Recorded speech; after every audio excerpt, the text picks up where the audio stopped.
There is a specific kind of frustration in human experience, where you finally pull yourself out of a deep crisis, only to be dragged right back down into the exact same struggle months later. It makes you wonder if you are stuck in a cycle of discipline, punished by your own refusal to let go of destructive habits. These stone ruins overlook the valleys of ancient Israel, a landscape that was once the site of a brutal, suffocating oppression. In the book of 2 Kings, chapter 13, the Israelites find themselves completely trapped and crushed under the military weight of the king of Aram. The text provides a direct reason for this suffering. God allowed the Israelites to be overwhelmed because their leader, King Jehoahaz, was actively repeating the exact same idolatrous mistakes of his predecessors. He was perpetuating a broken system. Desperate for relief, the king begs for mercy, and he gets it.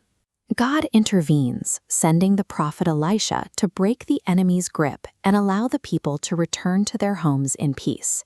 But the rescue stops short. The enemy survives, and the Israelites are left with a frustratingly incomplete victory. To understand why this divine rescue failed to end the threat entirely, we have to look at two massive failures of human execution. The first failure happens immediately after the intervention. The Israelites are given breathing room and safety, but instead of using that peace to clean house, they make a fatal spiritual error. This clay figurine represents the goddess Asherah. The Israelites deliberately left her physical pole standing in their capital, Samaria. By keeping the idol, their destructive behaviors compounded. In response to grace, they doubled down on the actions causing their oppression. Reading this forces a mirror onto our own lives. When we find ourselves facing prolonged pain or a seemingly endless series of setbacks, we have to ask if we are the ones keeping the idol on the pedestal after asking for a rescue. Accepting a lifeline while actively swimming toward the bottom is a self-inflicted wound. Keeping our flaws intact after being saved guarantees the pain will return. The second failure happens on Elisha's deathbed.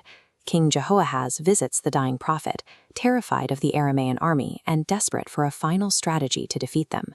Elisha gives the king a physical, prophetic instruction: take up a bow and arrows and shoot them toward the enemy. Then, pointing to the remaining arrows, he simply tells the king to strike the ground.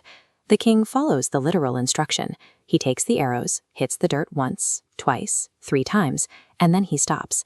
Elisha loses his temper. He yells at the king, explaining that he should have struck the ground 5 or 6 times. Because the king stopped at 3, the army of Aram will only be pushed back 3 times.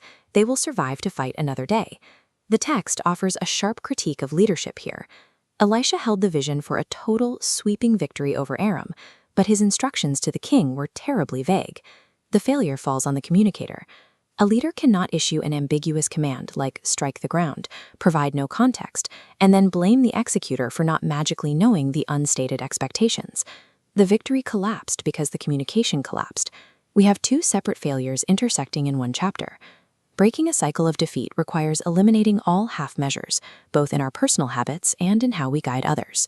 Internally, we cannot demand relief from our struggles while keeping our personal Asherah poles safely intact in the center of our lives. A true rescue requires us to dismantle the systemic faults that put us in danger to begin with. Externally, whether you are managing a team, teaching a class, or raising a family, you own the clarity of your expectations. If you tell someone to strike the ground without explaining why or how many times, you are authoring your own disappointment. You guarantee mutual frustration. Escaping the cycle of repeating history demands 2 things: an absolute turning away from our deepest flaws and an absolute clarity in how we communicate our way forward.